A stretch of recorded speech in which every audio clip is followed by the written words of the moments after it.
significa la estabilidad económica, monetaria, fiscal, social y política que debe tener un país en aptitud de crecimiento y con las amplias fortalezas y calidades de desarrollo con la que debe ir nuestro país hacia adelante. Ojalá que el año 11 haya un gobierno estable y un estadista que permita un logro mayor al prolongar un sistema político y económico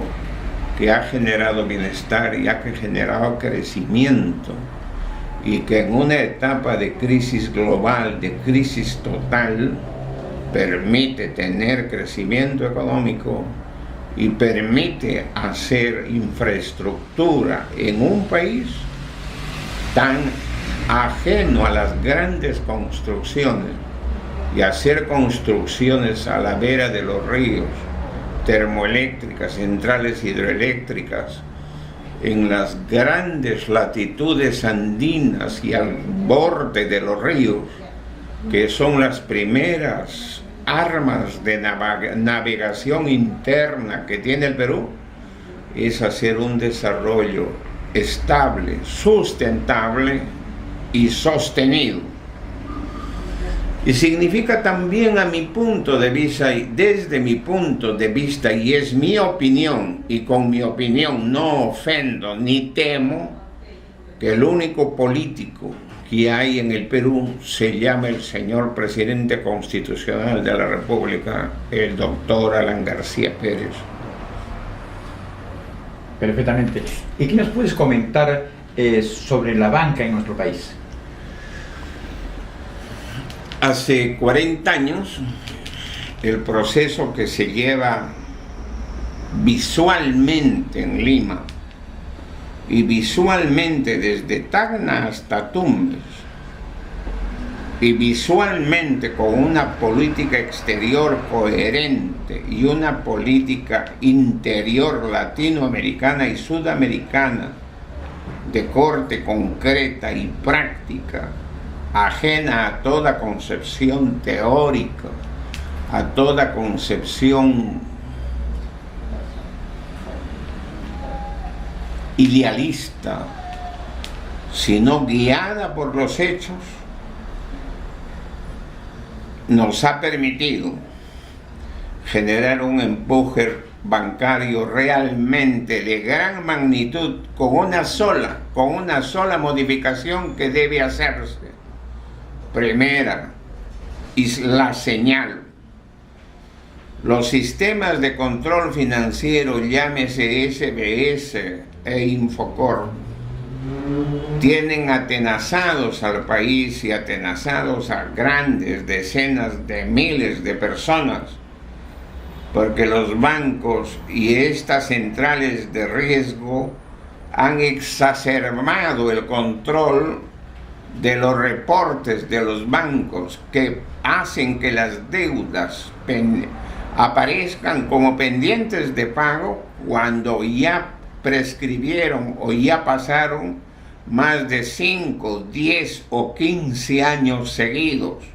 Y eso no puede suceder, y eso hay que corregir,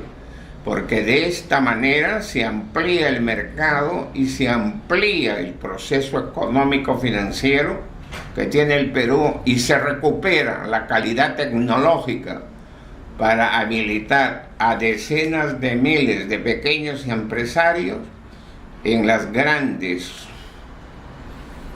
preferencias que pueda tener el país en la exportación internacional, dada la firma de los tratados de libre comercio que lleva adelante este gobierno, y que hacen pasible y posible que el Perú pueda tener un mercado cautivo asegurado y pueda tener un mercado floreciente externo e interno, y pueda tener una agroindustria poderosa, y pueda tener decenas de miles de peruanos produciendo, afamándose y afinando su cerco y certeza definitiva de que mucho más temprano que tarde las cosas internas del país tienen que cambiar. Están cambiando y van a seguir cambiando, y están cambiando para bien. Lo dicen las grandes construcciones arquitecturales que hay en el Perú, y lo dicen las decenas de miles de nuevos automóviles que hay en el Perú, y lo dicen las nuevas inversiones, y lo dicen el petróleo y el gas del que debe disponerse en la zona de selva, como bien lo han dispuesto, y agendizar por completo la eliminación del tráfico de querosene, del acarreo de querosene desde los grifos o centros que hay en las capitales y en la capital de la República a la zona de selva y a la zona de ceja de selva, porque es evidente que van al narcotráfico, el primer y gran enemigo que tiene el Perú en su desarrollo. ¿Y qué nos puedes comentar, Alfonso, sobre la ley de bancos?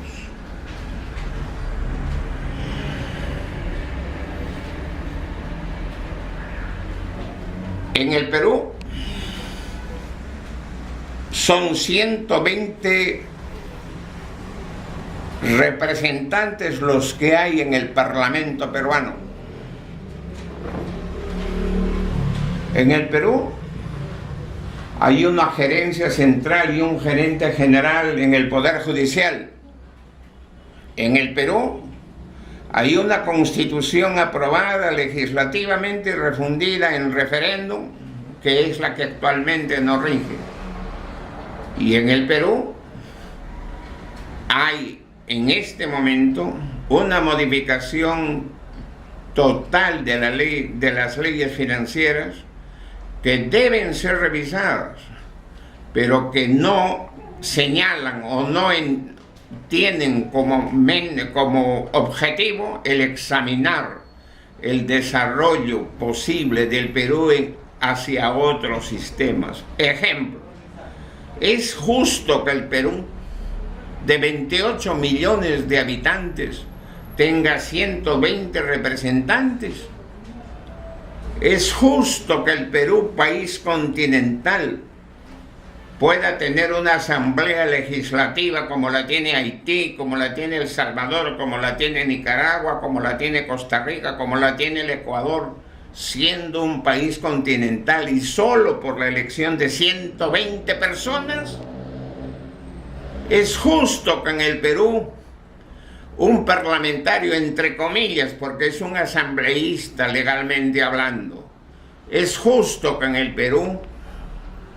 ese asambleísta técnicamente definido pueda ser miembro de 6, 7, 8 comisiones de investigación?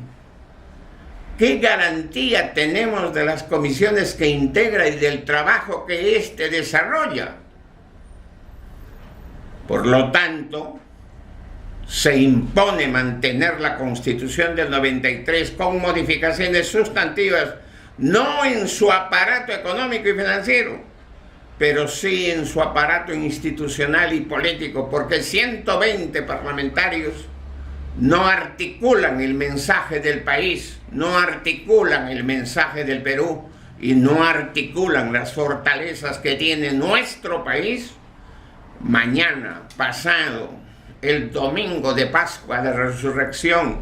cuando la historia abra de par en par las puertas del país hacia otra nueva victoria del nuevo Ayacucho,